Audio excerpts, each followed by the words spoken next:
Good evening and welcome to the January 30th edition of Beyond the Headlines. Thank you so much for joining us, whether you're viewing on GBN, regular television, or utilizing any of our social media outlets. Welcome to this evening's edition of Beyond the Headlines. And this evening we're speaking of the development of the creative economy in Grenada. I have three special guests and I'll have a fourth added to the panel shortly, and I will just ask them to introduce themselves. Of course, we'll do ladies first. So good afternoon, everyone. I guess Grenada, and we're streaming. Everyone in the diaspora. I am Jessie-Ann Jessamy. I am a textile designer. I have been for maybe the last 15 years or so operating here in Grenada, and through that I have a screen printing mainly business and surface design company located in Grand Anse. Okay. Gentleman in the middle. Certainly, Orlando Romain. I am a creative entrepreneur.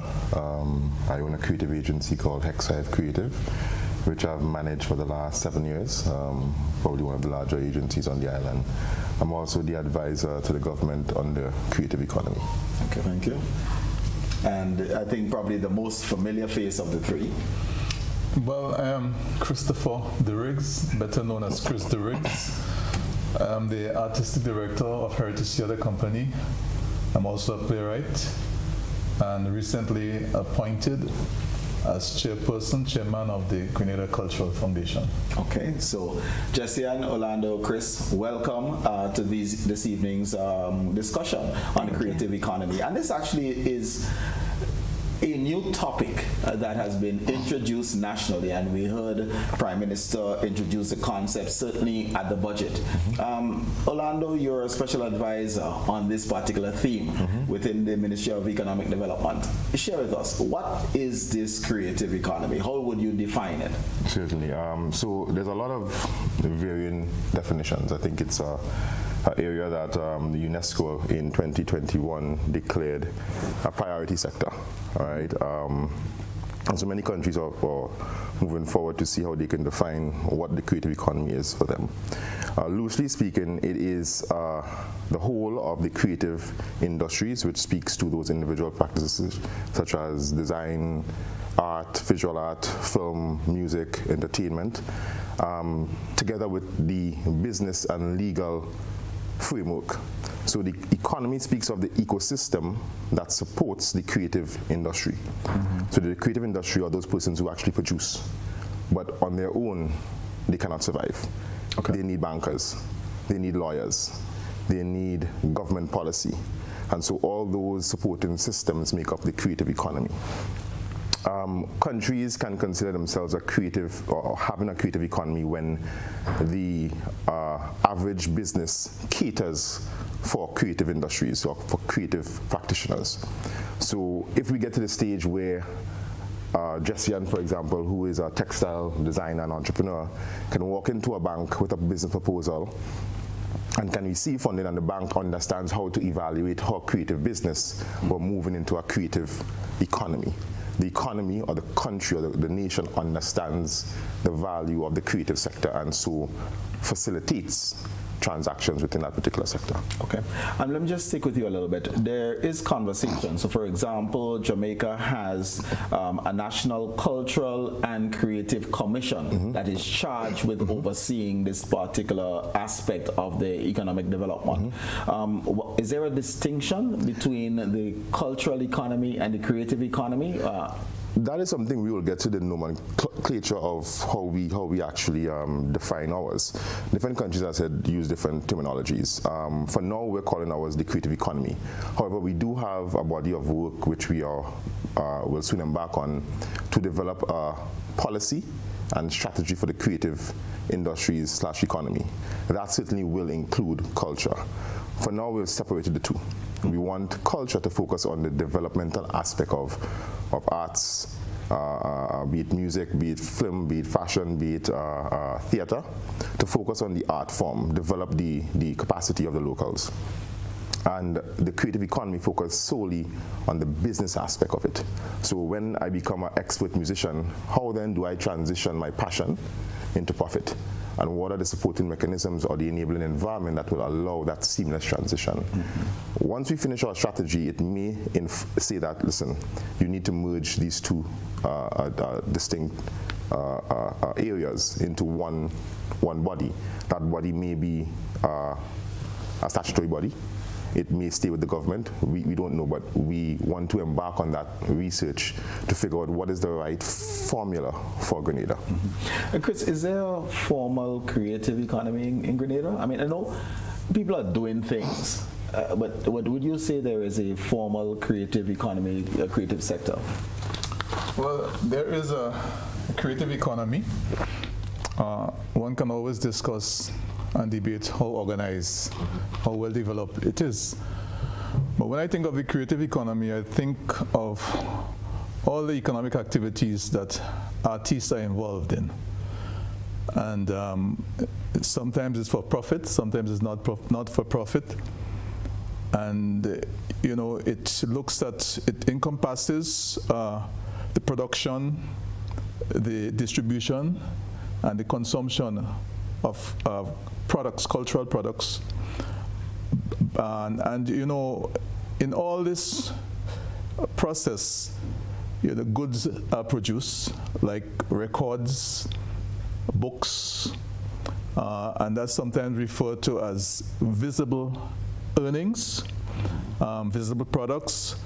And then there's the invisible side of it, which can involve services. And that would encompass shows, live performances. And of course, the third leg of this is the copyrights section, royalties and so on that artists earn. So in the process of, you know, exercising practicing their God-given skills and talents, they produce goods and services. They earn as a result of intellectual property and you know, property rights, copyrights, and so on. And this is part of the creative economy. In Grenada, it is not developed as it would be in, say, in Barbados and Jamaica and Trinidad. There's a disparity between the level of development in the so-called more developed countries, the MDCs, right, and the LDCs. So there's a kind of, within the OECS, there's a kind of catching up to do in terms of the formal and organized approach to the creative economies. What was the reaction of your fellow creators when this emphasis on the development of the creative economy took place? Was there excitement among them, or it was just like, you know, we're doing our own thing and we're okay, we're not too sure what it's all about? Well, there has been for years now a kind of a lamentation on the part of the creatives, that is the artists, people who create. Mm-hmm. A feeling of neglect, a feeling of being ignored, and it has been something of a recurring decimal. When budgets have been read for year after year, and culture and the creative sector is treated as an afterthought. Mm-hmm.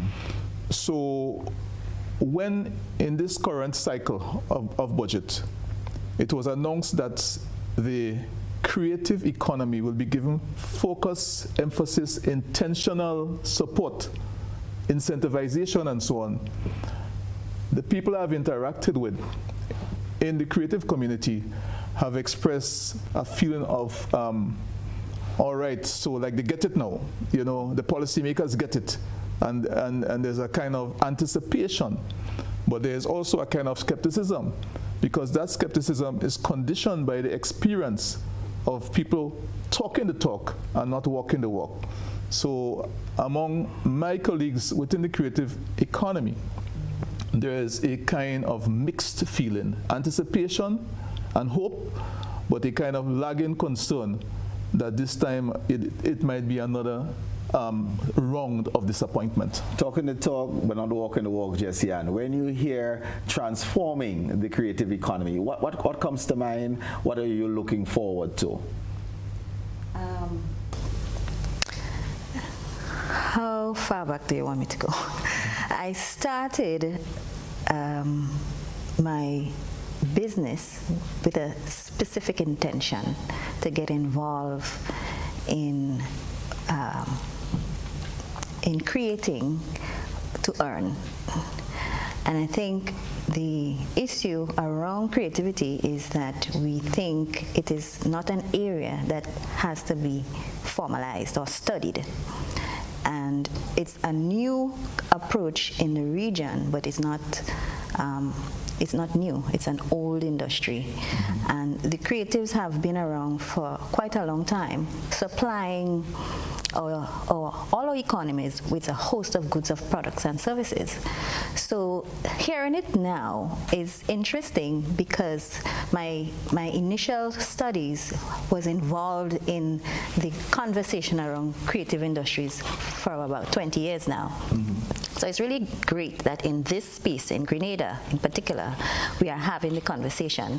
Because when I entered into the market, it was not a conversation, but I continued working on my product and my business. And today, I do hope from these conversations, much more is going to happen. And fortunately for me, on the inception of the business, I was exposed to quite a few conferences across the region. OECS, Caribbean Export, and other agencies have been having these conversations for quite a while, but not a lot of traction has been happening. And so we just start talking about it now, but there is quite a few challenges, and there are quite a few topics that has to be had for change to occur. Okay. Orlando, how are we going to go about defining this creative economy and the policy that you spoke about? What is the strategy that we'll go about to get that done? Well, certainly consultation. We need to come to the creatives, or go to the creatives and say, understand what is the current composition? Who is in the current space, right? Who is producing what? What is the level of output? What is the contribution to GDP? What is the contribution to employment? We need to do a study on our current situation. I think that baseline information would allow us to really understand where we are and to craft a direction forward. And that direction we're going to craft has to be in consultation with the actual practitioners. It also involves getting third-party persons involved, and those would be the bankers. Because one of the major challenges of the creative practitioners is access to funding. Traditional debt and equity financing doesn't work for the creative economy or creatives because most times there's no proof of concept. It's ideas. And so a lot of our financial institutions are not set up to handle that type of transaction. So we have to discuss what are the new financing modules we need to explore. Be it angel investing, be it crowdfunding, we need to start having a conversation with the financial institutions and financiers. We need to start having a conversation with our educators, all right? Because if we are to focus on developing a creative economy, we need to ensure that there is raw material. And by that I mean human capacity, human capital. All right. When I started my business, one of the challenges was finding creatives to actually work who understood the commercial creative space. And so we need to start exposing our youth, our students to the varying professions that's available in the creative industry, and it's hundreds, thousands probably. All right. When I started off, I got into it by chance.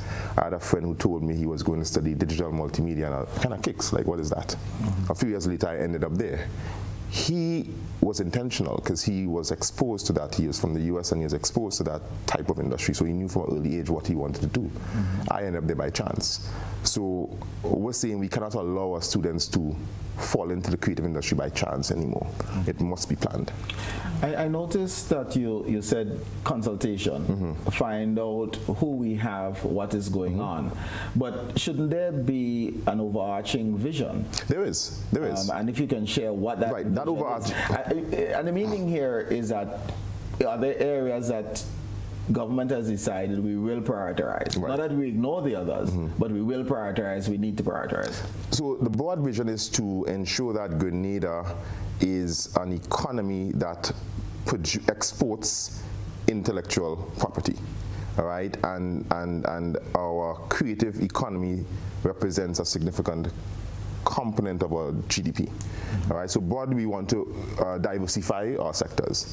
I think for the first time in, I would say, modern history, we have the opportunity to really design a sector that works for the people of the country.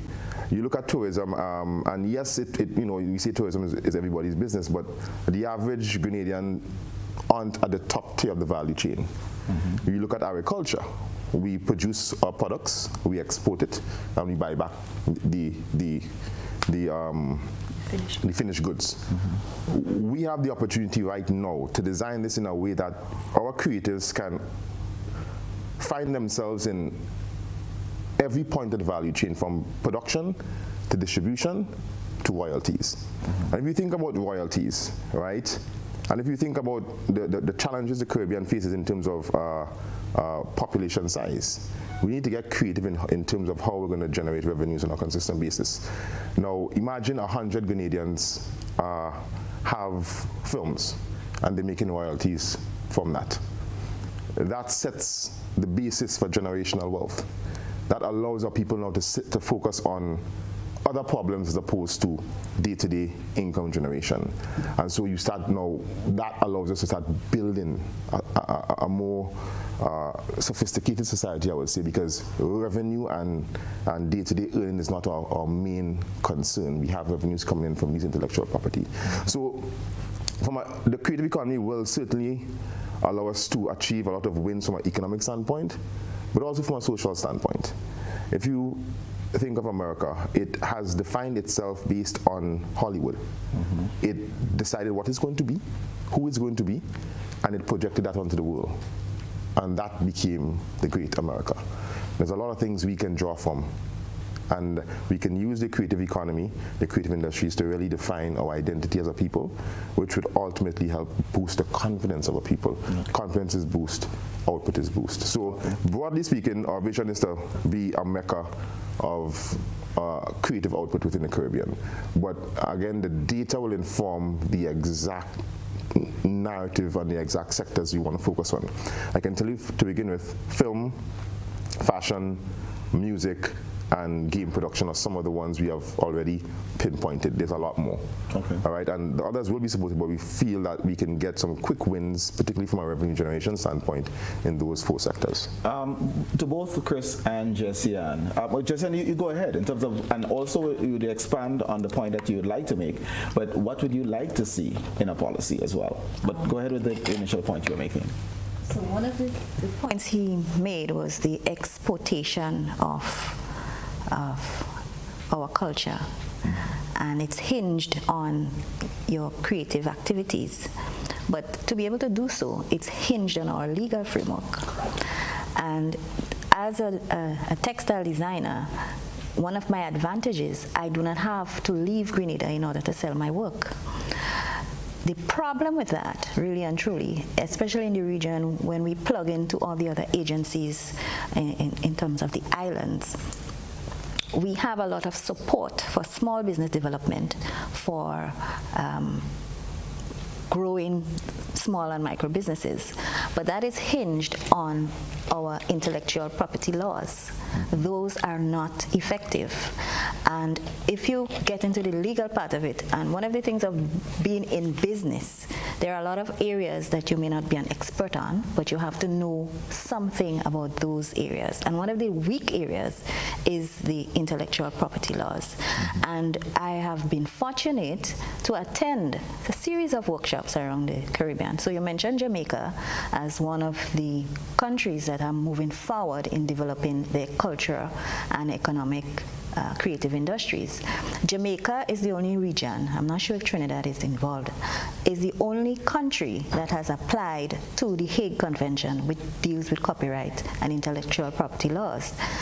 And that Hague Convention is important. It means if I have to be a creative designer in the Caribbean, I have to register my business in Jamaica. And the advantage of that is the Hague Convention allows your product to be protected in over 95 countries around the world. Now, if we stand alone, we cannot afford it, because then I would have to register my business everywhere I go.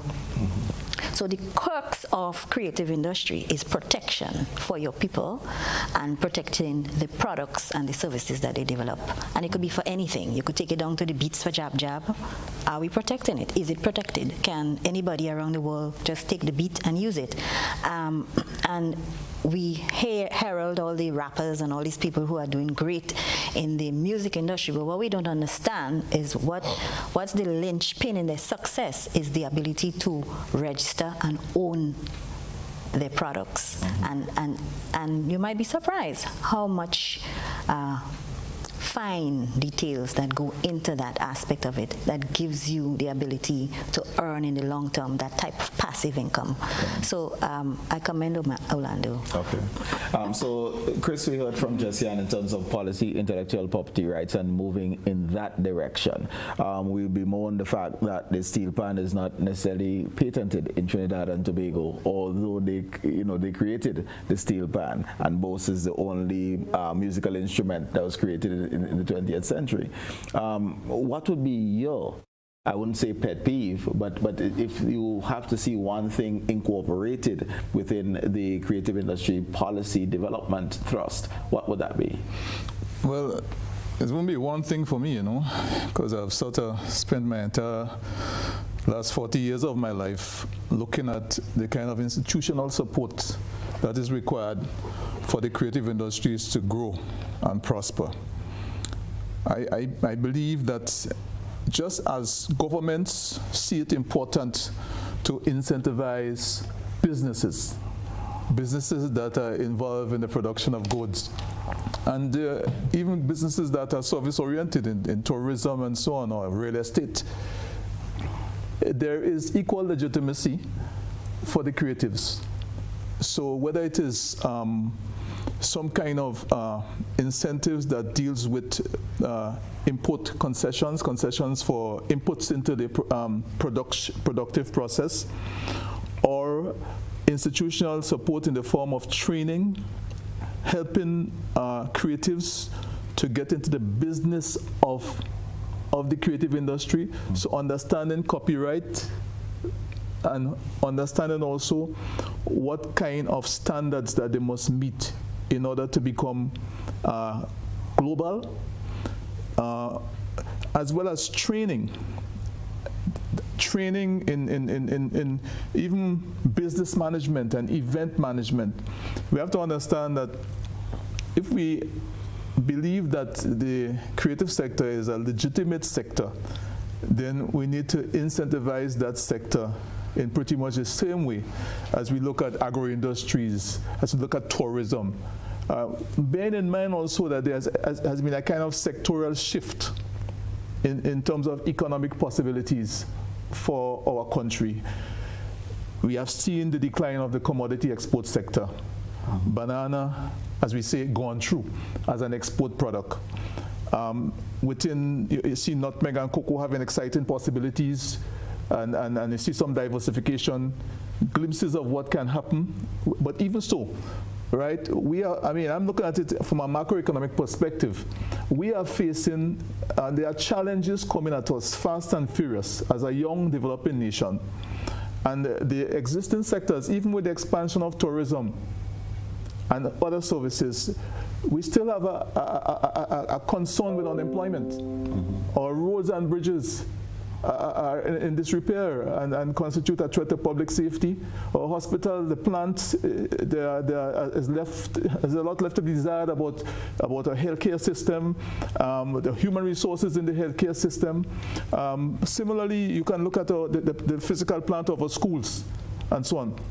So there are, and every year, thousands of youths join the job market with very little prospect. They cannot move and migrate as before and so on. So we have to find ways, new ways to answer the economic challenges that are coming at us. And so if we look at the creative industry, we must look in a serious way, in a comprehensive way, as how we can facilitate the growth of that sector, because it means economic and social prosperity. I think we see it that way, we're making progress. Orlando, any idea as to what is the economic impact of the creative industries in Grenada? I don't think there's any current data on that, and I think that's a problem throughout the Caribbean. There's not sufficient data, simply because the sector is not formalized. All right, but I know within the Caribbean context, I think it contributes about 3% to GDP within the Caribbean, and about 2% in employment. I don't think there's any current data that exists that can really illustrate what is currently happening here. Again, the baseline research has to be done, and so as to establish what exists. And for us, a big part of this thrust is to incentivize persons to get into the formal sector. All right. Two things we've done. One, I know we would have announced the reduction in the fees for registration of companies, because a lot of persons, they would register business names, but that doesn't really give you much flexibility in really growing businesses and doing dynamic transactions. So we've reduced that fee. We've also launched a suite of concessions and incentives, as Mr. Deriggs alluded to. These are things that the sector really needs to get its foot going. So we've announced a suite of concessions, and to receive those concessions, persons have to register with the Office of Creative Affairs, which is the official administrative entity for the creative industries. So once you register, and there's no fee to registration, and it's really just saying register your business name, register your company, and then you can receive those concessions. It allows us to also track track the performance, track figures, and know what's happening, and know who are the players within a particular sector. So in terms of numbers, we don't have any current data, but we're looking to get some. But I want to just touch on a point Chris made about the institutional strengthening of the sector. One of the things we want to do as a government is to implement a series of scholarships, and I would define those in three categories. At the base level, we have the training in the individual creative practices, whether it is fashion design, whether it is animation, whether it is film, whether it is theater. So we'll provide technical training there. There's another layer on top, which Jessie-Ann alluded to, which is the supporting services. So we want to send persons on scholarships to do things like intellectual property, whether it's lawyers or whether it's persons who just want to go and study just that. Also, areas such as entertainment business, right? As an artist, if you see you're singing, you want to focus on your craft, but who provides the management for you? Who provides? Right, let me interrupt you deliberately, because I know we can go off, and I'm getting a signal that we need to take a break. Okay, no problem. But we'll definitely come back to that. So viewers, after a short break, we'll be back with this conversation.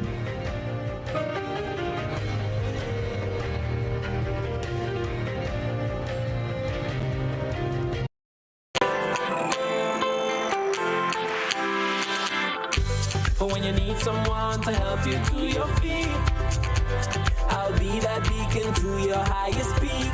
Oh, I'll be right next to you, no, I will never leave. Come on, take my hands, we got everything we need. Cause you can look to me whenever you're in need. Just call on me and I'll be on my way. I'll be by your side, never to divide, to light that shines our way. Wherever you run, we'll make your dreams come true. Next time, next time, next time. Conexa Credit Union, with you wherever your road leads. Paging all Grenadians at home and in the diaspora to be part of the journey to 50, reflecting on the past, planning for the future as we get ready to celebrate our 49th anniversary of independence. Tuesday, February 7th, 2023. Events to be observed for our 49th anniversary of independence include table tennis tournament at the CSA building, February 3rd and February 4th. Independence Calypso Finals, Sutter's Bus Terminal, 8 p.m. February 3rd, February 4th. Open water swimming competition, Grand Mall Beach at 9 a.m. and beach tennis at Grandans Beach from 11 a.m. Also the Independence Boxing Tournament, February 4th, 8 p.m. at the Youth Center. National Independence Church Service, Grenada Trade Center, Sunday, February 5th, 3 p.m. National Colors Day, the Inter-Ministerial Display, and the 49th Cultural Extravaganza, 7 p.m. at the Granville Bus Terminal, February 6th. Then the Made in Grenada Expo, Military Parade and Rally, 10 a.m. at the Kirani Japes Athletic Stadium. Tuesday, February 7th. Happy 49th, Grenada. Get Rubigas. Get cooking. Rubigas, clean, safe, and reliable LPG is the perfect solution for your commercial and everyday needs. For cooking at home or barbecuing, choose Rubigas LPG cylinders. Available in a variety of sizes from 20 to 100 pound cylinders. Rubigas LPG, clean, safe, reliable. Are you cooking with Rubigas? Get Rubis, get going. You ate well, drank and indulged, laughed and had so much fun for the festive season. But now it's time. It's time for some serious detox business at Nirvana Detox Center and Natural Health Store. Start the year right with your health as a priority. Cleanse and flush your blood, liver, and kidneys with quality herbs and supplements. Purchase one of our detox combo packs starting from $100. Purchase a full body detox pack starting from $500. Get 10% off on colonic irrigation. Get a chance to win a free colonic irrigation treatment and product coupons with every purchase. We are located in Grandans, minutes before the Food Fair Shopping Center, immediately opposite the old Capital Bank building in the Regency Commercial Suites. Give us a call at 231-6642 or 418-7115 or visit nirvana.gd for more info. It's time for some serious detox business at Nirvana Detox Center and Natural Health Store. We know real body care. This offer is valid until March 31st, 2023. Terms and conditions apply. Your life is yours, your future's in your hands. Your body is yours, that's why you need a plan. You gotta plan your family, avoid HIV, get the education from the Grenada Planned Parenthood Association. We offer STI screening, gender-based violence counseling, prenatal and postnatal checks, injectables, condoms, pap smears, and other sexual reproductive services. Open Monday to Friday, 8 a.m. to 4 p.m. The Pointe Street, St. George's. Whether male or female, it doesn't matter. We're here to make your life better. Grenada Planned Parenthood Association. For appointments, call 440-3341. A GPPA clinic may be in a health facility in your area. Information can be found via Facebook at the Grenada Planned Parenthood Association. Clinics are in partnership with the Ministry of Health and GrandChap. This ad is sponsored by Canada Fund for Local Initiatives.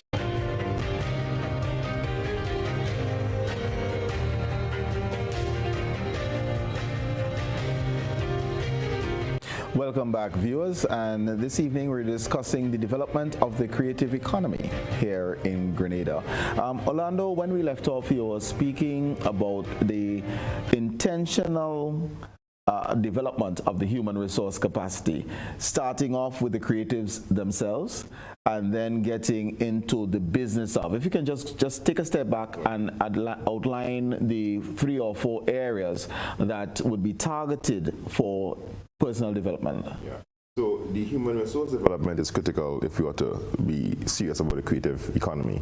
As I mentioned, the first layer is training our citizens on the technical aspects of various creative services, be it fashion, be it a film, be it music, whatever that technical competencies, providing training on that so that our persons operate at a high standard. The second layer is those supporting services which the creatives themselves cannot provide, but which they need if they are to go into a business venture. And that would be things like intellectual property. So identifying critical courses or critical programs we can send up, or whether it is lawyers or young persons who want to study intellectual property or focus on that particular aspect of law, to really understand what are the services from an intellectual property standpoint that creatives usually consume and need in order to protect them and move them further up the value chain. That would also include scholarships in areas such as entertainment management. We have lots of artists. They're singing, they're making music, they put it on YouTube. Who's managing the operations? Who's ensuring that they get good value for their performances? Who manages their catalog? Who's educating them about owning their catalogs? And so there's a suite of services that surround the creative practitioners that we're going to provide scholarships in, so that when the creatives create, there's a business environment around them that can support them. And the third layer is, of course, strengthening the government's capacity to develop the right policies, legislations, and general research and strategy around the sector. So there's many degrees available in cultural studies and creative economy and creative industries, more from a policy and governance standpoint. Definitely we're providing a few in those. I think those three would definitely help build a strong framework for. Just in terms of the looking forward to seeing actual training, whether it's through scholarships, and probably Orlando, you can expand on this a little bit. Are we going to see Edna Manley school for the performing arts from in Grenada, or is it that we're going to be looking to send folks abroad to get that training, and with the hope that they come back and then we're talking bonding and etc.? Both. I know there's talks of a national cultural and entertainment academy. That's Minister Ron Redhead, Minister of Youth, Sports and Culture. It's a passion of his. So I know they are currently relooking the proposal for the Simone's Cultural Center, which really lacked a lot of vision, and remodeling that into something that really provides the technical training and the space for persons to really practice and develop their craft. But we won't be able to do everything here. And so there will be the need to partner with other countries, partner with other institutions for certain technical training. As I mentioned before, game development is one of the areas we want to focus on. And I know we don't currently have the capacity here. We'll have to send persons abroad. And we want to ensure that when persons come back, they pass on the knowledge and they are gainfully employed here. Jessie-Ann, what do we provide? The fields in terms of the creative industries is just so broad. Very broad. What do we provide? We don't provide a lot, but I think for me, on a personal note, one of the things that I do not like is persons having a cultural assumption, and I use the word cultural because it's a broad notion that persons involved in the creative field are not highly intelligent. So in our schools today, art and creative activities are considered for not the bright ones, if that's if to just break it down like that. And I think it is the other way around. To be involved in creativity, you need to have a broad knowledge base. So art is not a single disciplinary action. To be a discipline is to have multiple components coming together to form a creative business. So you may have a playwright, but you don't realize he has to have a handle on not just English, but the local parlance. He has to know about sociology, what is going on in his community, in order to create a play that is important. And that is just within the literary aspect. If you have someone in creativity that is involved in screen printing, they need to have some form of scientific background to understand chemistry, to understand mixing.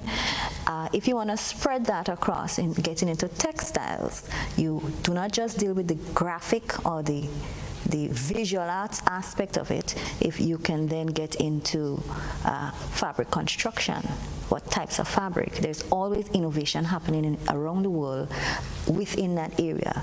Alternative fabric sources, looking at the fabric industry and its harmful effects.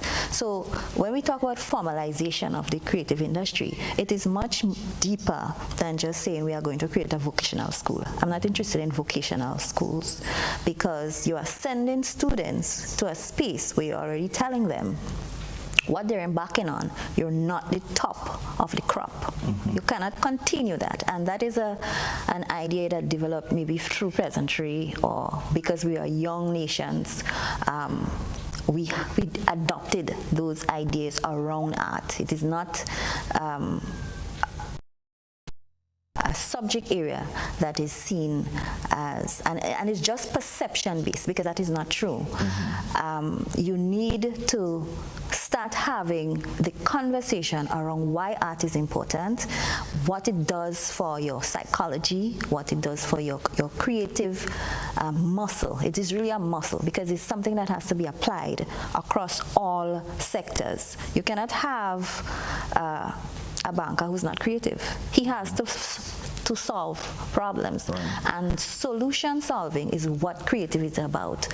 Seeing an issue, seeing a problem, whatever it is that we are embarking on, there's a challenge there, and to engage persons to participate, and that is cognitive. So I agree with his idea for formalization, but not in the aspect of vocational studies. Chris, let me bring you in here, and just a couple of things. I want to come in at a certain angle, but let me, the Ministry of Education's reports, and I'm going to look at theater arts, music, visual arts. Very little enrollment in these CSEC subjects, but outstanding passes. So for 2022, for example, theater arts had 32 entrants. I'm seeing 0 for music, 0 for visual arts. In 2021, there were 27 entrants for theater arts, 100% passes. The visual arts had a 95.97% pass rate. Go back to 2020, 29 entrants for theater arts, 100% passes, 100% passes in music. But the numbers are, and this probably feeds into what Jessie-Ann was saying, is that it's not prioritized and it's considered for the dumb or the discipline. Your thoughts and then your angle. Okay. Well, if you do not put, a certain menu on the table, then the student can eat, right? It's a very simple thing. If it's not on the table as among the choices available to the student. So you have to look at the people who are teaching in the schools, what skills and endowments they have, what are they offering to the students. So to me, it's a reflection, right, of a lack of vision, a lack of awareness in policymakers in the educational field over the years.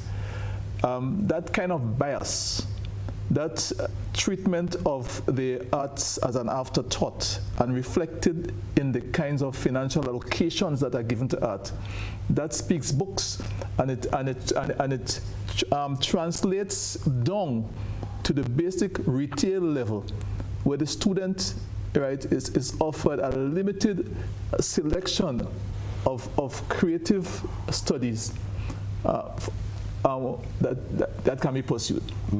So I think there's a flaw in the conceptualization and design, right? But I have a pet peeve which I want to raise, because we're talking about training people.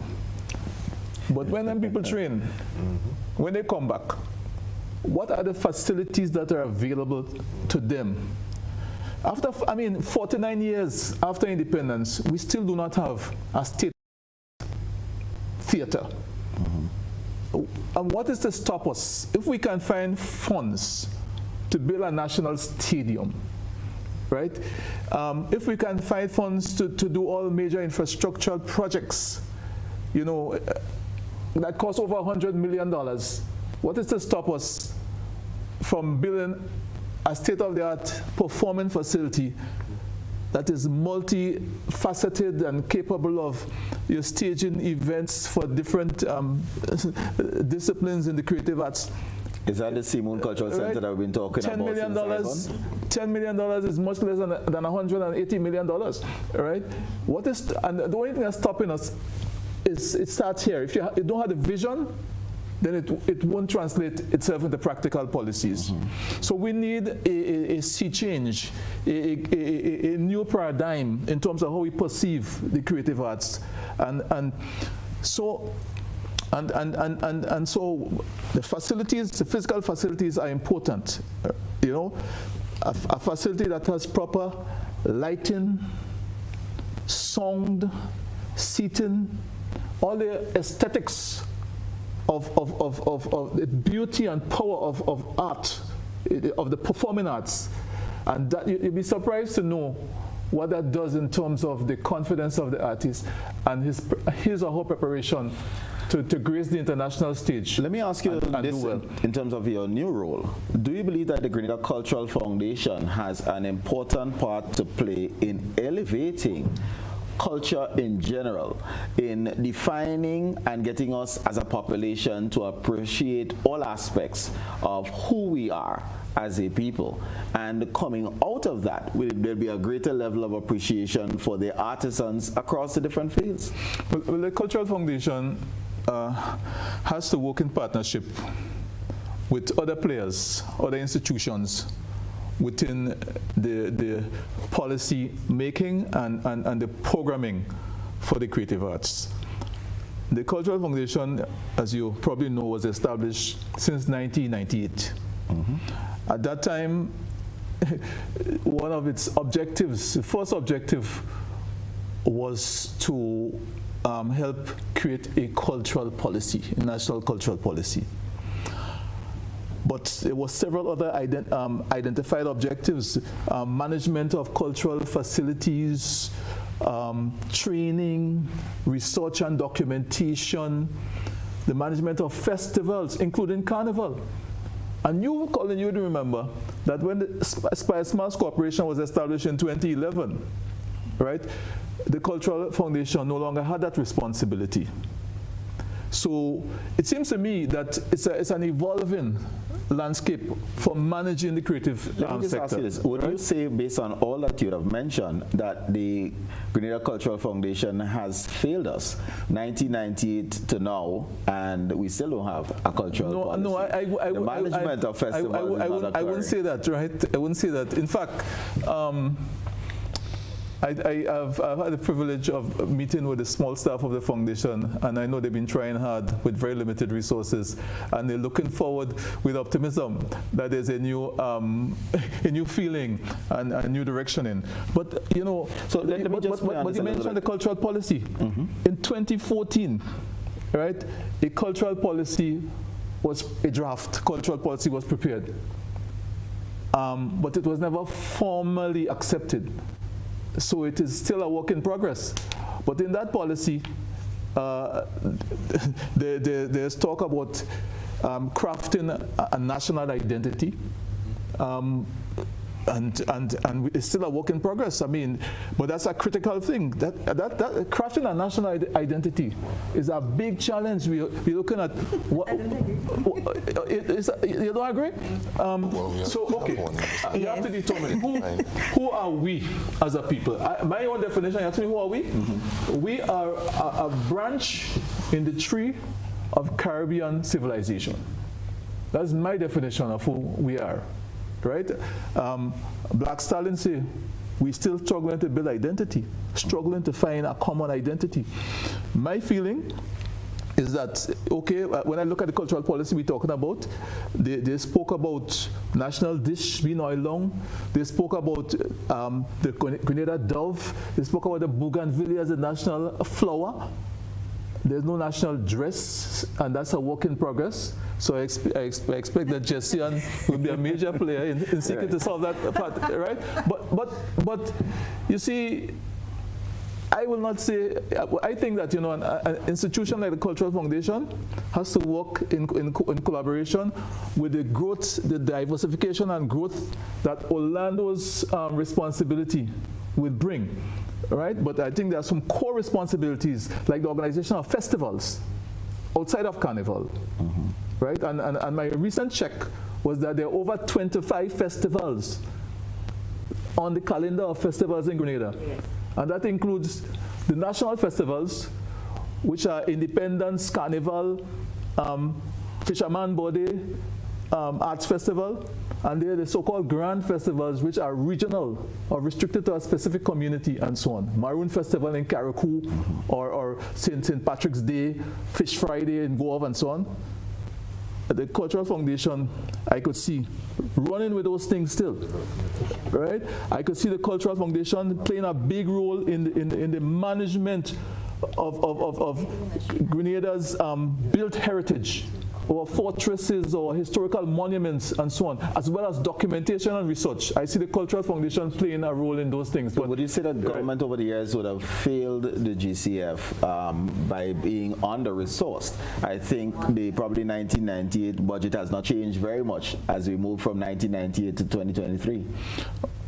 I think governments, and I don't say governments, and I'm not, when I see these things, it's a pain in my heart that governments, right, I don't have the luxury of saying this government or that government. Governments have failed consistently, right, to put the financial and human resources behind the cultural industry, the creative industry.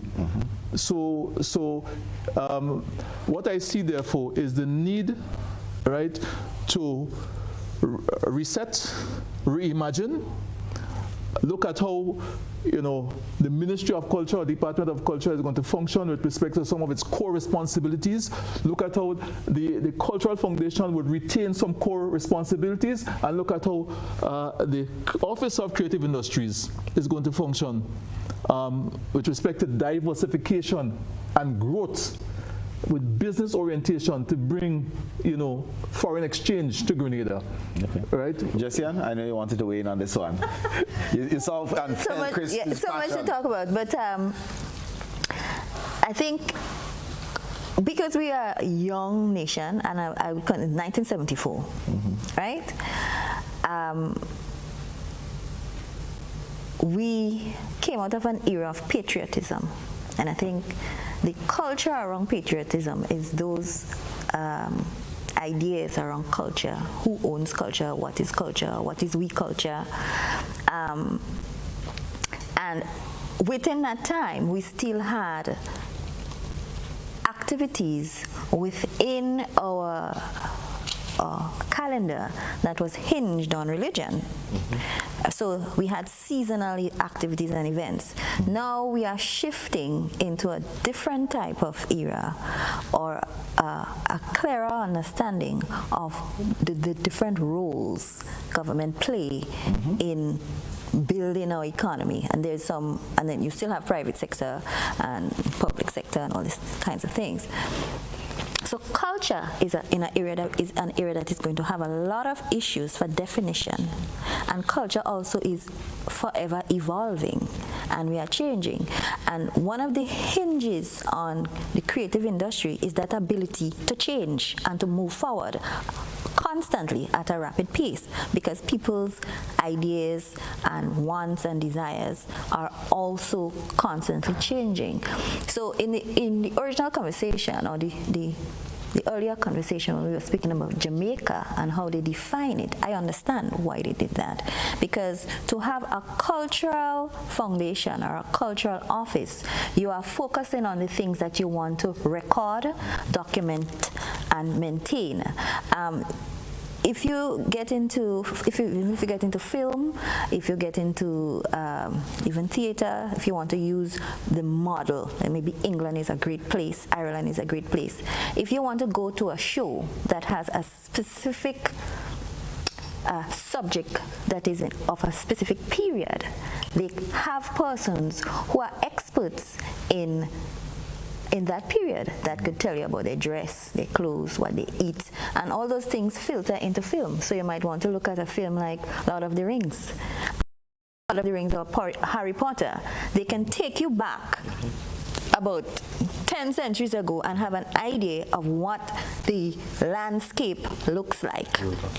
That is the role of the Cultural Foundation, maintenance, or keeping the essence of the inherent culture, socio, whatever that term is, about a specific place.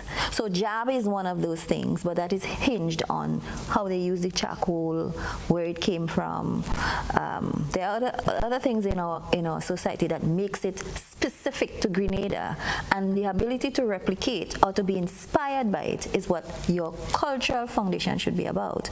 So if you want to have an event somewhere else that represents Grenada, if you want to go to England, if you want to go to Dubai and speak of Grenada, there are specific cultural things that you could take from here and bring it somewhere else. And we do that very well with other cultural products. We could go to the US and we could talk about the Midwest, and we could talk about the cowboy, and we know everything about the cowboy, what he wears, how he walks. We know everything about Clint Eastwood and all those kinds of things. That is what is specific to that space. So when we get into maintenance of our culture, I think as a foundation, there should be some effort in recognizing what makes Grenada and have activities that maintains those things. So I saw on Facebook everybody talking about Trinidad having issues with the Soca, the Soca event. Why is it dying? Okay. Well, we would and get back to that shortly. It's time for us to take another break. So viewers, we'll be right back.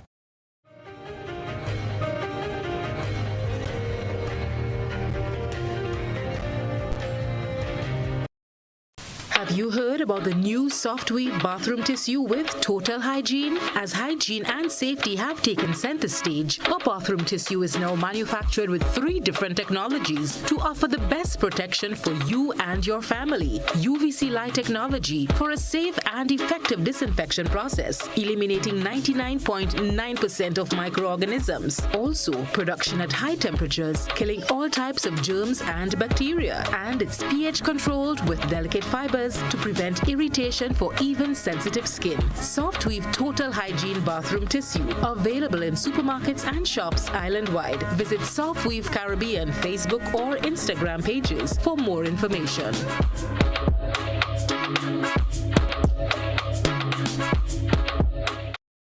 Rep your colors. Hot 98 presents the 473 Colors Boat Ride. Going on Saturday, February 4. Get your tickets now at gotofed.com for only $65. Food included. Boarding time 7 p.m. The boat sails at 7:30. Music on board by the Hot 98 DJs plus other guest DJs. Baby, calm down, calm down. Rep your colors on the boat, cause this one here is gonna be epic. Lock the date, Saturday, February 4th. Hot 98 473 Colors Boat Ride. Don't you miss this.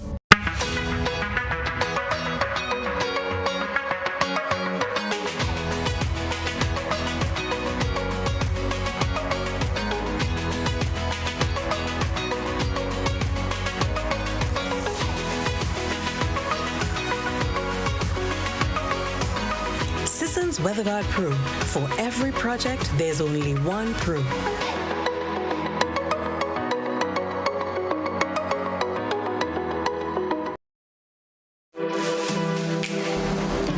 Here is a little known fact.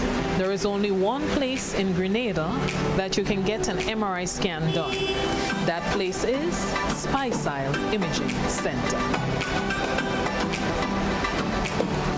Yes, Grenada, that's the truth.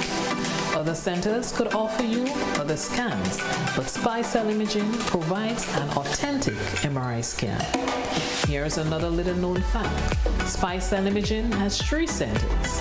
We operate at Grenville, the Carnage, and at the Ocean House, Grandlands.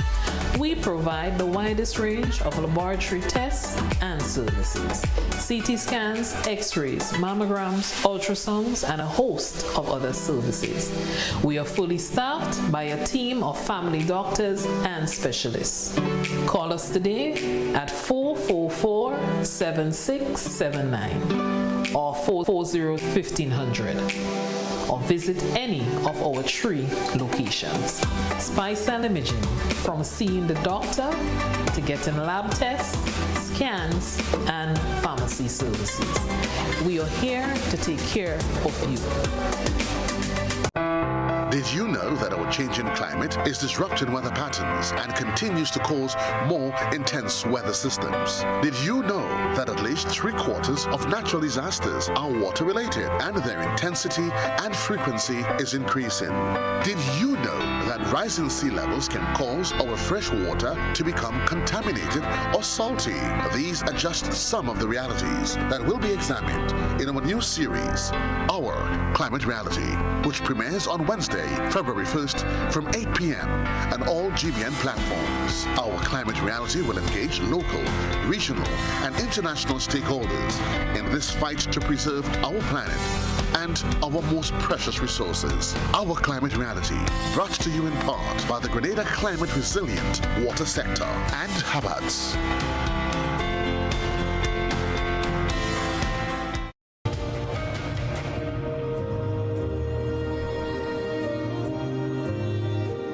Welcome back, viewers. We're passionately discussing the development of the creative industries here in Grenada. Orlando, as your charge, what are some of the challenges that you anticipate in defining and growing this cultural industry or creative industries in Grenada? Well, I won't even call it a challenge, but the first hurdle would be to develop that unified vision, right, amongst all players, be it institutions, be it private sector. What is a unified vision?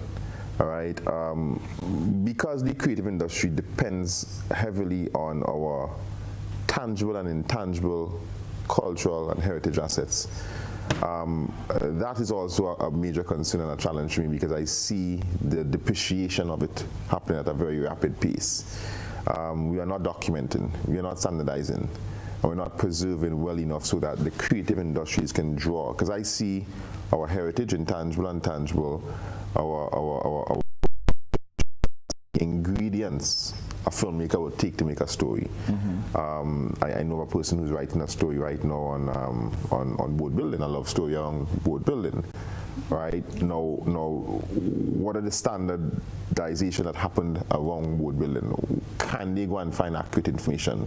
Right? Who is the authority on the information? Everything is loose, and most times persons from the outside come in and define those things for us.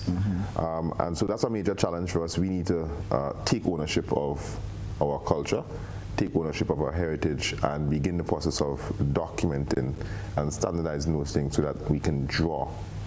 But is this one of the areas for formal training, archiving, documenting? Absolutely. It's not by happenstance. Precisely, absolutely. You know, one of the things the government is doing now, because I'm also have responsibility in ICT, we're establishing a national digitization center to start digitizing records. We started with the library, and we're going to continue with all government records. And so we're also going to open that up for other creative and cultural archives. But Mr. Riggs, in his capacity, I think the ministry or the Cultural Foundation will have a huge role to play in that standardization and definition of our culture. As I was mentioning before, when you play jab, what is the ratio of baby oil to charcoal? Or do we play with baby oil, or do we play with engine oil? All right, what is the length of the horns? what time does Juve actually start? Is it 5 o'clock, 4 o'clock, 6 o'clock as in recent times? We have to standardize these things if you are to be able to use those assets to create content and to, of course, create revenue and opportunities for the country. We spoke a lot about intellectual property, and I think and protection of that intellectual property. Is there any functional organization in Grenada that protects our heritage in that way? You mentioned Jab Jab, whether it's the textile designs from Jessie-Ann. Can somebody pick up a play written by Chris and we see it being performed outside? Who protects us? Well, CAIPO is our main organization for intellectual property, but of course its scope is quite limited. And so we need to start the discussion as to what additional services or which entities, whether it's the museum, whether it's culture, would take up certain responsibilities for documenting, for managing intellectual property of things, and of course building out a framework around how we go about all those things. Even, as I was mentioning earlier, we have the potential to identify geographic indicators in some of our products. Chocolate, for example. Can we find a way to identify some unique properties in our chocolate here that we can say you can only find this in Grenada? There's basmati rice, basmati region. There's champagne, the champagne region. There's Blue Mountain coffee, Jamaica. Can we identify geographic indicators in our products here to say you can only get this kind of chocolate in Grenada, of course driving high price for our products because of that unique, distinct competitive advantage. So we need to have the discussion to figure out which entities or organizations will be best suited for driving those various activities. So that's why I say consultation and a symposium that we're going to have in March is critical in starting that conversation. Data collection, Chris. Empirical evidence that can drive the decision making of the policies. Who should take charge of this in your view? Well, I think that is a task that can be carried out by the Cultural Foundation. We need, in order to craft policy, you need to have a measurement of the size of the problem, if it's a problem solution that you're trying to find.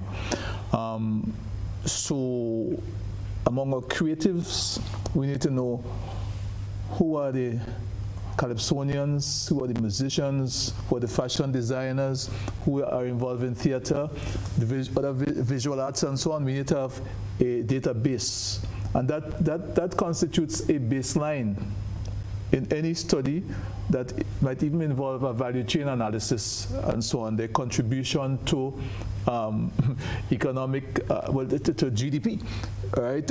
We do not know, right, what the contribution is among the creative industry to GDP. So that's a study that could be undertaken in conjunction with the Central Statistical Office or some government agency and so on. But I see the documentation task as being one of the core functions of a cultural foundation.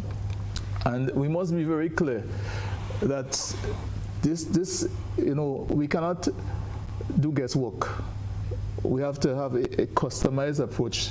And this is what I would say, that is something that properly could be undertaken by the Cultural Foundation.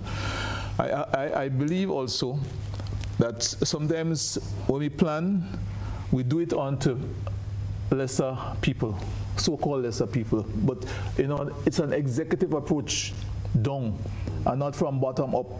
So Orlando is speaking about a consultation. The consultation, right, should inform the creatives that we need your information because we are planning to work with you, to help you, give you a hand up, to facilitate, to intercede on your behalf so that we can, create new possibilities for you. So I'm looking forward to this consultation. And I want to tell the artists and the creatives that you need to come out of your silos. Okay? There's a kind of almost beggar thy neighbor approach. And to run to a specific source of assistance quietly and aggressively, to the extent where, others feel left out. There's need for a, and I'm segueing into this, there's need for a common platform, a common unified platform to network and negotiate with government agencies. And in the end, there should be a kind of buy-in and ownership, right? So so I'm talking about data collection, but I'm also talking about planning and programming as a partnership endeavor.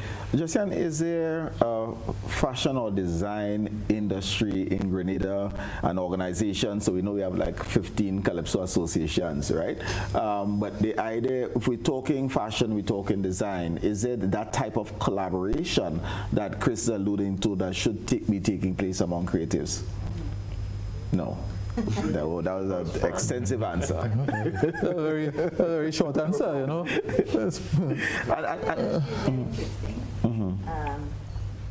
And it's not a Grenada problem, it's a regional problem. And I think one of the issues in the small islands, we have big dreams and big ideas. And we want everything to have that kind of glamorized, finished outlook. But fashion is an area that it's an industry, and an industry has to have multiple parts that become that one whole. So if you want to create an industry that is similar to a first world country or something that is functional so that you can derive the data from it, you can derive a certain level of employment, a certain return on your investment, if you want to look at it as an investment area. Fashion is an area that is treated in the region without a clear understanding. But we have activities that is happening within the fashion industry. Right. It's just activities. It's not a formalized structure, and it is not a clear business area. So if you want to break it down, there are several stratas in the fashion industry, and a lot of it is hinged on manufacturing. We do not have that strong manufacturing sector. And what is hinged on manufacturing is also trade. So if you want to get into local production for local consumption, that is another area. If you want to get into it for export, that is another area. And then we'll have barriers of trade, we'll have different issues for registration and to enter into particular markets because it's a tangible product. So for me, getting into the fashion aspect was not deliberate. I got into textile designing or surface design around the subject matter that allowed me to be able to apply my work within the fashion industry strongly. When I need particular services, it is very difficult. And just because of our location or where we are on the map in Grenada, the issues of importation and services becomes a logistics problem. So then it's a high cost that have to be now added onto your finished product, the process of creating a fashion line. So the inputs makes it challenging, and then going to market with likewise. Right. So I know Orlando wanted to weigh in. So based off Jessie's point, this is why again that consultation is important, because again the creative sector is vast, right? And you mentioned fashion, you mentioned music, you mentioned film, you mentioned game production. We have to decide what is our entry point or entry strategy. So for example, fashion, we may decide, you know what, because of our size, because of the limitations in manufacturing, we want to focus heavily on design. And just you'll have to help me with the right terminology, but how do you register your designs and your pattern, and then collaborating with individual companies or whatever to produce. So we're owning two parts of the value chain, the actual creation and the intellectual property. And we know that will drive revenue for us because we can't get into manufacturing locally. Right? For the film sector, we have to decide what's our entry point. We can decide we want to attract blockbuster movies, or we can decide we want to attract small commercials. Already on island, we have two major fashion brands on the island currently producing their summer campaign. All right, and that's a strategic direction we're going. We say we want to focus on those manageable productions, build up the training before we jump into the bigger films and let me just go on this, because the population doesn't necessarily value the creatives, and I'm gonna go this one.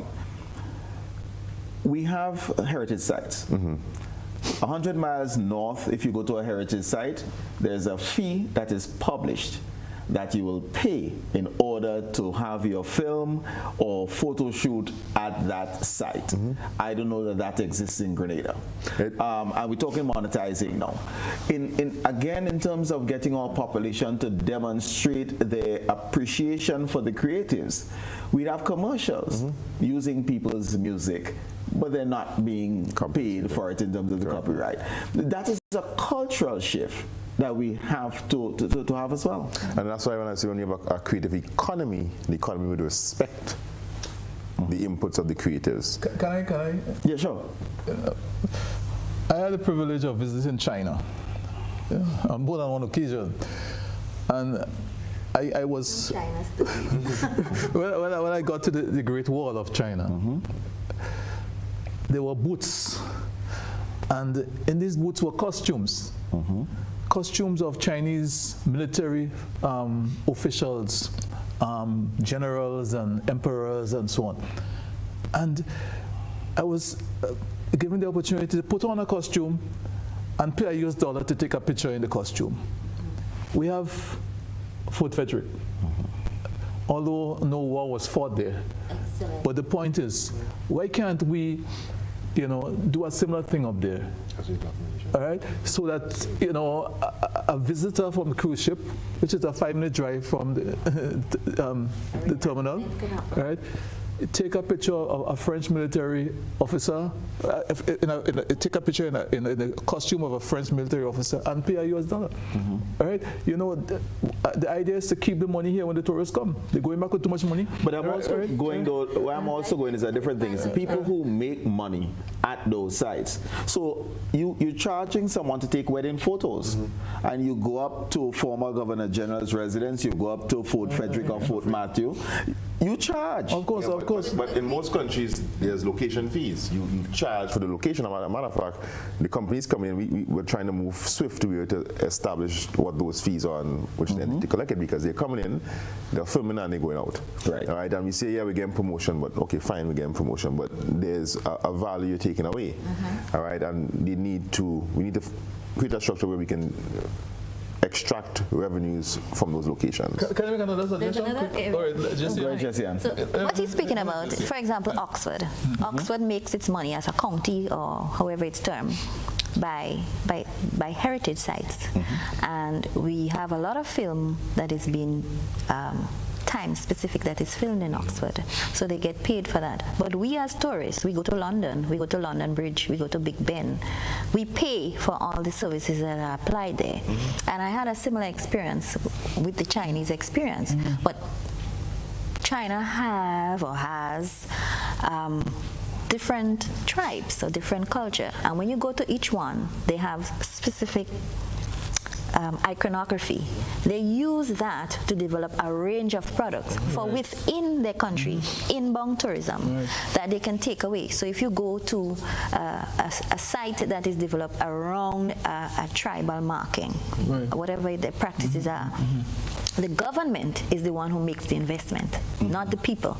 The government identify what aspect of their cultural practice they are going to replicate and turn it into a tangible product for use. So in this conversation, one of the things I think in the Caribbean we're afraid to do is to take something that used to be and flip it and make it into something that is new. We get a lot of resistance, we get a lot of pushback, but if you want to start talking about economic benefits. You're really talking about money and business and being specific and intentional in the products that you create. So one example of that is Walt Disney. Look at the billions of dollars that came out of it. But his initial investment started in 1940, 1950, and it was a specific business approach to what? Animation. It went from animation to theater. It went from that to full-on television. So television actually is one of the creative industries that makes the most money. Television is what? 500 billion around the world in revenue. So we have a lot of examples around us that we have to then craft for our island. Whatever the size is, the math would represent that in terms of our ability to invest for where we are and the size we are. But it's always doable, and that's the beauty of creativity and the beauty of being in an industry like this, that you can sit and develop ideas and bring it to fruition. Right. Okay. So in terms of monetizing our historical sites and monuments and so on, our built heritage, Malcolm X's mother was born in Grenada. Yeah. Okay. To me, I see a cultural tourism, heritage tourism combination factor there. Can we find the spot in La Digue where she came from, recreate the house or something, right? I mean, how can students of history and politics in America who have studied Malcolm X come into the home, That's right? His roots there, Lewis Hamilton, right? That's true. The issue right? is that we do not have the persons who can do that type of interpretation because they do not have that training. I have another one for you, all right? Henry Christophe, right? The Emperor of Haiti from 1811, all right? And he built, a citadel in the northern Haiti. The man was born in San Souci estate, somewhere up near to Mirabeau, right? In the 1760s. Right? And if you go to Haiti, they'll tell you this man, the guides will tell you, Henry Christophe was a Grenadian. Right? What are we doing, right, in terms of heritage tourism and so on? So we have, we just have to, we have institutions to really drive this. We have subject, we have content, we have history, history in two sense, in terms of what you can develop into a product, and that value that you can add to the history to make it into so our focus as a government economic engine. Because it's a lot of these ideas out there, and we can do a lot of things, but developing the institutional framework to be able to extract and implement a lot of those ideas, it's and I guess what will also be key will be low-hanging fruits, because you have to have some small wins as we build up to transforming this whole idea of the creative economy. And we're looking to reimagine jab this Juve, so I think that would be one of the major ones. I think if executed. You're talking that jab man. I don't know exactly what lots of photos. Have you spoken to him? I don't know where he's going with that one. I think this is probably a good time for us to take a break. So we'll take a break and we'll come right back. I promise you we will not be done and back when we return.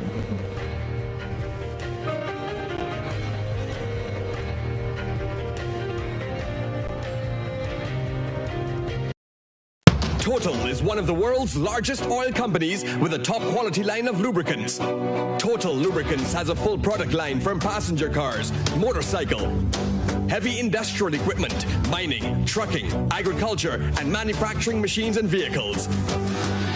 Total Lubricants, winning championships in motorsports, including Formula One and World Rally Championships. Total Lubricants are available at all Rubis service stations, leading automotive shops, and distributed by Huggins. When a loved one passes on, we all need the comfort, support, and guidance of a trusted friend. You can rely on LaCour Brothers Funeral Home. We provide a personalized professional service that exceeds all expectations. Our dedicated staff responds to your every need with the greatest detail, ensuring affordability with a variety of options. Our upgraded state-of-the-art facilities, spacious air-conditioned chapel with live internet streaming, a modern modern, environmentally safe crematorium, the only of its kind on island. Private viewing spaces, large on-site repast center, a modern transportation fleet. Join our burial society today and make personalized arrangements for that final moment as you prepare to enter your loved one into eternal rest. Visit or call LaCour Brothers Funeral Home and select a package that brings added comfort to the entire family. LaCour Brothers Funeral Home and Burial Society, continuing a tradition of excellence.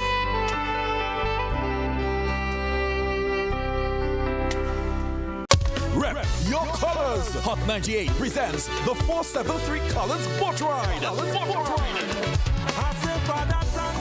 Going on Saturday, February 4. Get your tickets now at gotofed.com for only $65. Food included.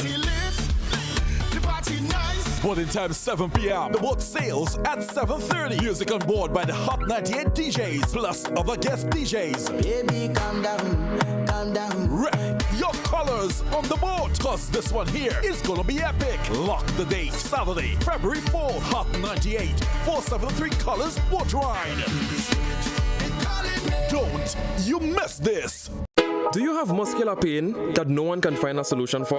Are you tired of taking meds for joints and other pains? Hills and Valley Medicare Center on Grenville Street, St. George is here to help you heal. We will help you map a path to your full recovery. Visit us Monday to Saturday for a consultation with our on-site doctor, physiotherapist, and massage team. You will be glad you did. Our Medicare Center, a proud member of the Hills and Valley group of companies. On the hilltop or in the valley, we are with you wherever life takes you. Hills and Valley Pharmacy. Your health is our business. Did you know that our changing climate is disrupting weather patterns and continues to cause more intense weather systems? Did you know that at least 3/4 of natural disasters are water-related and their intensity and frequency is increasing? Did you know that rising sea levels can cause our fresh water to become contaminated or salty? These are just some of the realities that will be examined in our new series, Our Climate Reality, which premieres on Wednesday, February 1st from 8 p.m. on all GBN platforms. Our Climate Reality will engage local, regional, and international stakeholders in this fight to preserve our planet and our most precious resources. Our Climate Reality, brought to you in part by the Grenada Climate Resilient Water Sector and Habats.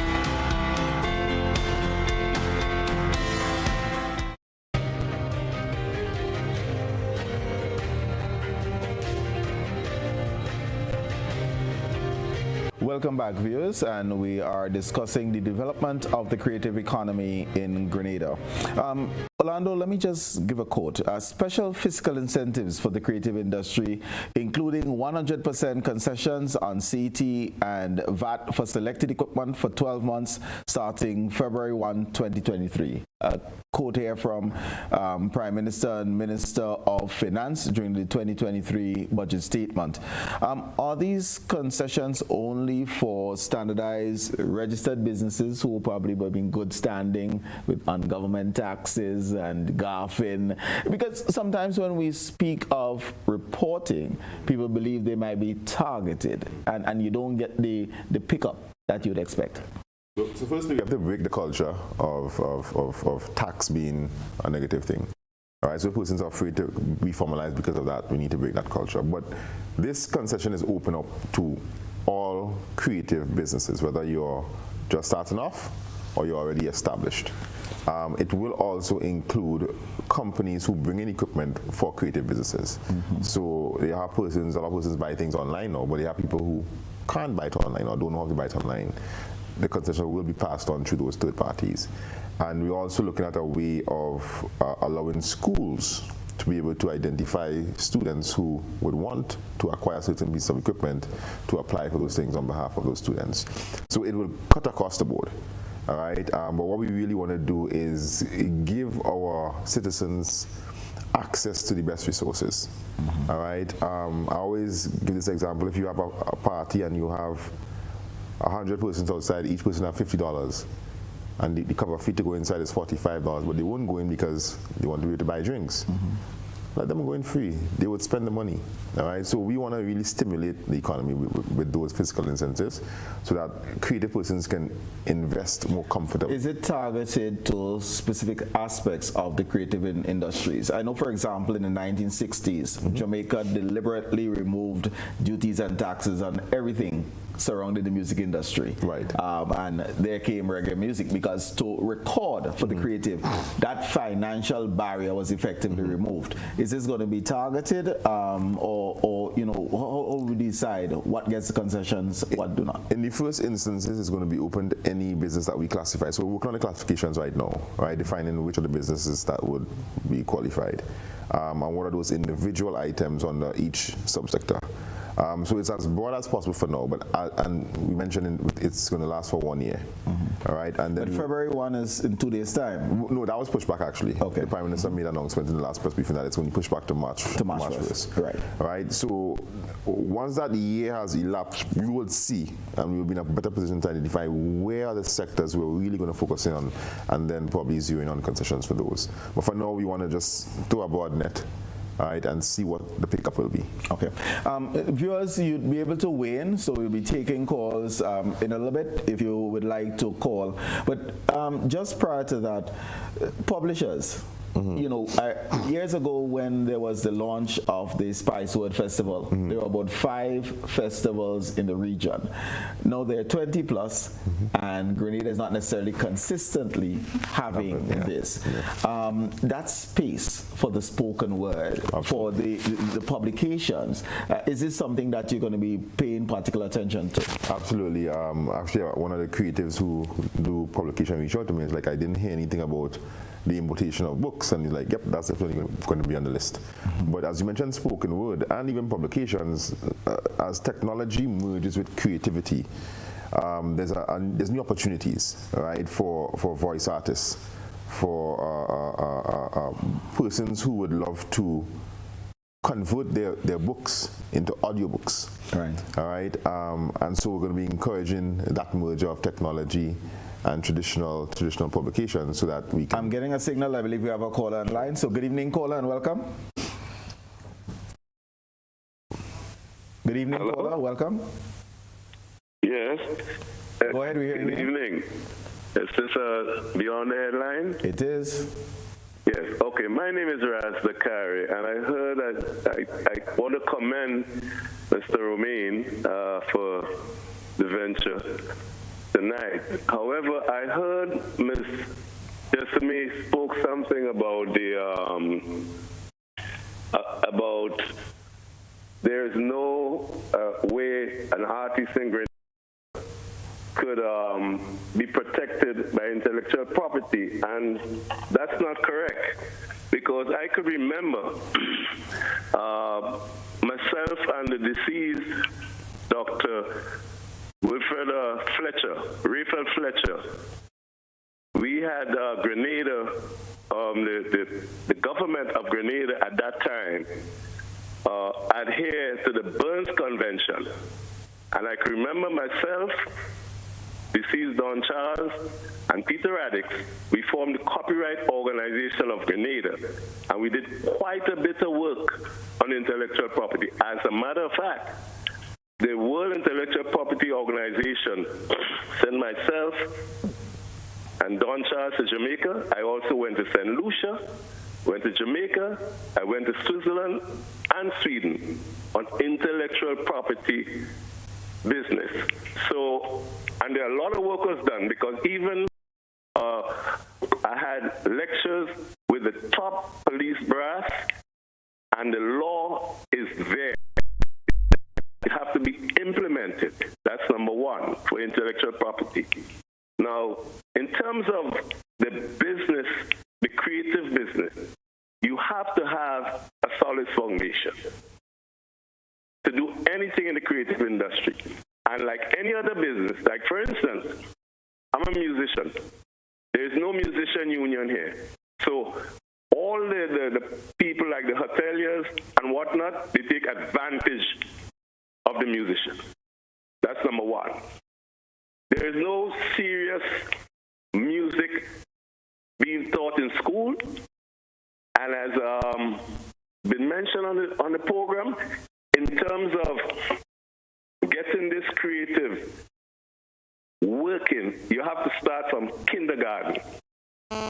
Because it has to be something, as Chris was saying, there have to be a paradigm shift. There ought to be a paradigm shift that have to start way down in the schools. And they also mentioned about the fact that, okay, I can remember as a youth, when we were playing pan, we were the bad boys.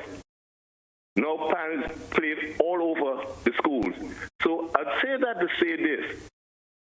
We have to start with the basic. The basic before we can do anything, because right now, Grenada do not have a music industry. There's no industry in Grenada. So we have to start right there.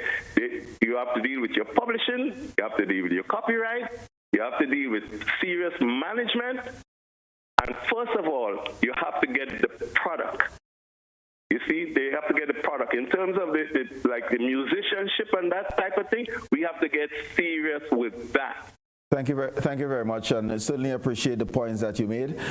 We will comment, but I believe there's another caller online. So go ahead, caller. Good evening. Okay, no, it seems as though we lost that one. I think what we heard from Dakari is that work was done with COG, Copyright Organization of Grenada. We have not heard anything in the recent times. It doesn't seem that all the external organizations that are targeting persons such as myself, where I've been invited to activities surrounding copyright laws and what exists in the region, they too should have been aware of that. So if he had an opportunity, or if there was a body that existed within a particular time or period, does it still exist? He said the Burns Convention, that would have maybe expired by now. I'm not sure. But as today, if you go to the Copyright Office and you want to register anything, is that highlighted to say to the person, this is a copyright organization, should you join? These are the benefits of doing so, etc., etc. That does not exist. I believe we have a caller online. Good evening, caller. Welcome. Good night, Mr. Moderator, and also your esteemed guest. I think somebody who was involved at some level in the cultural spheres and probably in the creative sphere over the years, I think we have done disservice to future generations. And I don't want to bemoan it. And another thing that Mr. Derek said before, I really concur with it. I don't even know what to say, because I remember a few years ago, the idea through the Calypso Association, the then GPAC, a subcommittee was set up, and we were talking about trying to integrate all aspects of Carnival, in the food, the clothing, even trying to think about new prospects of attracting people, for instance, from Brazil and that kind of thing. And some people got involved who didn't understand the real old process. So I think going forward now, we need to have people who understand the potential and not just see it just in terms of money. It's deep. We need to be able to make connection in terms of our past, our present, and even projecting the future. And this requires a lot of thinking and discussion and dialogue, which we are not famous for in Grenada, and having real dialogue and conversation. So I think that it's good, and I'm glad Mr. Derek is now the head of the Cultural Foundation. I think that's a good, positive step. I really, really feel good when I hear that tonight, because I think he has a good idea of what is needed. Finally, I think what could happen, you folks, is that we could help organizations that have either become defunct or help to resurrect some of those organizations. And maybe it might be a good thing to help young people to get involved in a creative sense. So there needs to be help, because some of the organization was purposely destroyed. I'm talking about, for instance, okay. Thank you very much. Thank you very much for that, caller. Some common themes. Chris, the lack of cooperation among artisans themselves, and likewise the need to build an industry, recognizing the interconnectivity between what the product may be, but how do you get it to market? Well, this is teamwork. It involves collaboration between the artists and the deliverers of support services. It involves collaboration among the deliverers of support services. Then we can make progress. I was present when Spice Mass Corporation met with the Soca and Calypso artists a couple of weeks ago. And at that meeting, there were several complaints, mostly targeted against SMC. Now, it's not unusual for this to happen when artists have a lot of gripes. But one of the things I said to them is that you guys need to get your act together. What are your demands? And as the caller said, at one point in time, there were 2 Calypso associations, and then there was none. So every Calypsonian is a one-man army trying to achieve, results against the odds. Mm-hmm. Let me just check. Do we have a call online? Okay, go ahead. Chris. So there's much to be said for building synergies as a result of combining efforts. And as I told them, one-on-one sometimes can make 3, but you have to be prepared to bring 1 and 1 together. Otherwise, you're going to fail separately. Yeah. So I agree with the caller about the need for a unified approach. Orlando, we heard from both callers so far the challenges with building that industry and recognizing that is in building an industry will have the type of economic impact that you envision in developing the policy and certainly the subsequent rollout. Yeah, so I certainly agree with those points, which is why for me this is more of a journey than a sprint. It's going to take some time. It's going to take a lot of collaboration, as Chris said, a lot of deliberate, intentional action on the part of the government to really facilitate and create that enabler environment. Does government have the patience to deliver? We certainly have the patience, because I think we're going to be here for a long time. Do we have another call online? It seems as though we lost that caller. I don't believe it was your comment that was but it's just the growth, and it requires a mindset from the population, the appreciation of the creatives, the recognition that we should value, and sometimes value not to mean that look good, but shoving our hands in our pocket to demonstrate that we value the work, the effort, the talent that has been brought to bear. And we purchase outside of Grenada. I don't think that we necessarily have the same mindset when it's things Grenadian. Absolutely. We need to value. Again, dancer, you have to for a dancer, brand. All right. And there's around Christmas time, I literally go out and look for crafted Grenadian products. I've bought a lot of Jessie-Ann's products before. I know, for example, Chulube has their bazaar, and you can find a lot of Grenadian craft products there. Quality stuff. One of my visions is for Grenada to become an eco-chic boutique destination where all of our industries, be it tourism, agriculture, creativity, we focus on producing high quality, it may be low volume, but high quality, high-end products. If you look at Spice and Beaches as a module, they are what I call boutique chic. All right, they're not the cheapest, but the quality is on par with many 5-star, Diamond Star. And so if we translate that same thing into all our products, our agricultural produce, the chocolate that we make have to be of extremely high quality. As we approach independence, I have a term that we refer to as Grenadianism, and we probably need to teach our people to appreciate our own and be fearless and relentless in the defense of things Grenadian, the promotion of things Grenadian, and embracing such, then we can move forward. I think, yes, that too, but also being uncompromising with standards. Sometimes we celebrate mediocrity sometimes, and particularly around independence time, I think we we overdo the nationalism, in my sense, the color nationalism, without focusing on the depths of it. Right. And so we need to raise the bar there certainly some more. And it certainly can't be an independence thing, which is where I was going, because we must live it year-round. And that embrace comes from an appreciation of the textiles designs that may come through. It comes from an appreciation of our artists, whether it's the playwrights, the other publishers, etc., the architects, the designers in all the various forms. It comes with a recognition of that, and I certainly appreciate the fact that you said that we can't be holding ourselves to mediocrity. Good things good for us too. Exactly. Yeah. Exactly. Just a small point, and it has to do with how we use the colors around independence.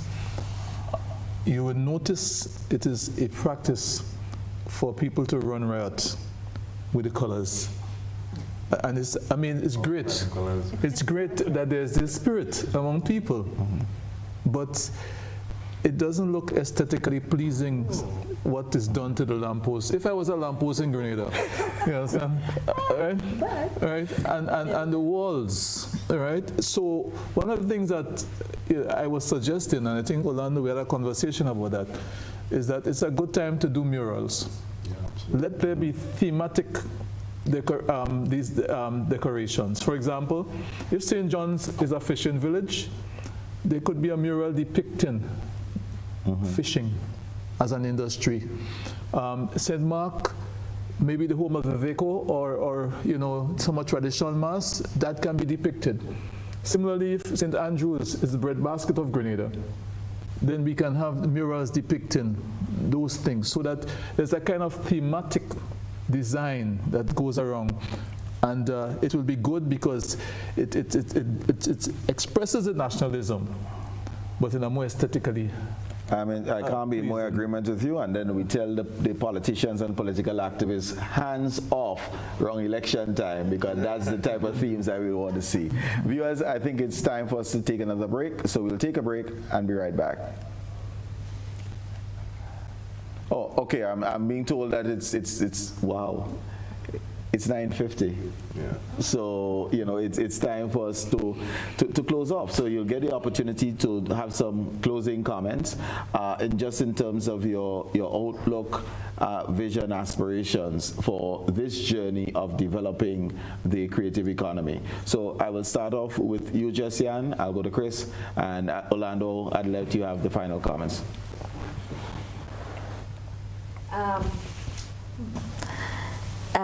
This was a very interesting, and for me as a creative, I don't get the opportunity to discuss these aspects of creative life. Being a creative is a lifestyle. And not in a glamorous way, but it is not, because it's not conventional. You operate in a different pattern than most persons.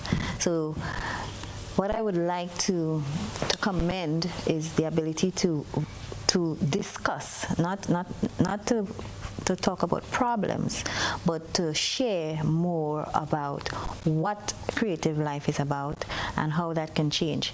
And for my aspirations as a designer, I'm going to try for the first time my online business, which is Nutmeg People 473. I am going to continue building on my journey as a textile designer, and a huge part of textile designing is storytelling. And of course, I'm known for my prints around nutmegs.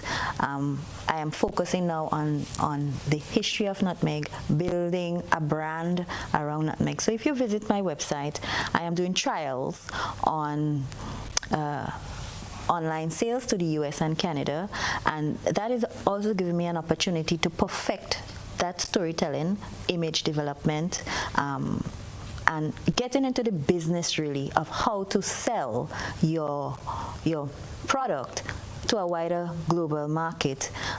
So all those issues that we discuss I'm in practice of it, especially when it comes to the copyright aspects, how it affects my business. I'm going to be getting maybe a lot into consumer policies. If you want to get into things like credit card sales, and so these are heavy business components that affect your your investment into your product. So I really commend this program. I think maybe you should have a creative talk every month, like Beyond the Headlines. I think you should have us back, or different persons within the industry that could continue the dialogue, so it become regularized instead of in a little box here and there. Okay, understand, Chris? But the creative industries offer us an opportunity to assert and project national pride, national identity. It's a good time to be, doing this, because the logic and trajectory of our recent 5 decades of life has taught us that we need to think outside the box, to find new approaches to the problems that we face, and of madness is doing the same thing over and over and expecting a different result. And so we need to do things differently. And while we do it, differently, it's an opportunity to build synergies through teamwork. The various deliverers of support services in the creative industry have an opportunity to build synergy. And I look forward to working with the other institutions, with my brother Orlando and sister Jessamy and others, the Spice Mask Corporation. I look forward to working with them as a composite of one whole thing that will, help to take Grenada's creative industry and its culture to a new place permanently. Right. Orlando, I'll just place on the table 60% of our population below age 30. The creative industry is known for employing the youth, especially those between ages 19 and 25. As you move forward with developing this industry, what are your closing thoughts, closing comments? Well, let me first address that point. While the creative industry usually favors the younger population, it also opens a significant opportunity for senior citizens. When they retire, when they age with stories. What we do with those stories is up to us. How we monetize those stories is up to us. So there's additional opportunity to extend the useful, productive life of our senior citizens through the creative economy. But I want to end by saying thank you for having this program. I think I certainly enjoyed the dialogue with my colleagues. And I would agree, Jessie-Ann, that we need more conversations around the creative economy. And I want to say that Grenada is a small island, big ocean, big imagination country. And it is time for us to tap into those two areas, the ocean and our imagination and our creativity, and really drive value for our people from those two sectors. Thank you. Well, thank you very much. Ms. Jessie-Ann Jessamy, Mr. Orlando Romain, Mr. Chris Derriggs, thank you so very much for sharing on what will be this new revenue stream and outlet in an organized fashion for our citizens, and hopefully it allows us as a people to grow from strength to strength, individually and collectively. To you viewers for joining us this evening, thank you so very much as we wrestled with this topic, developing the creative economy. My name is Colin Dowe, and I look forward to seeing you in 6 days and 22 hours. Good evening. God bless.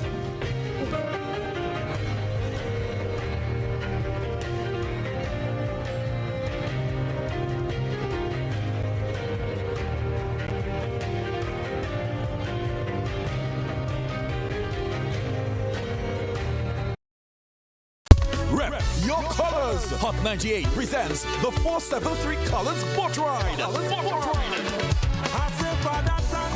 Going on Saturday, February 4. Get your tickets now at gotofed.com.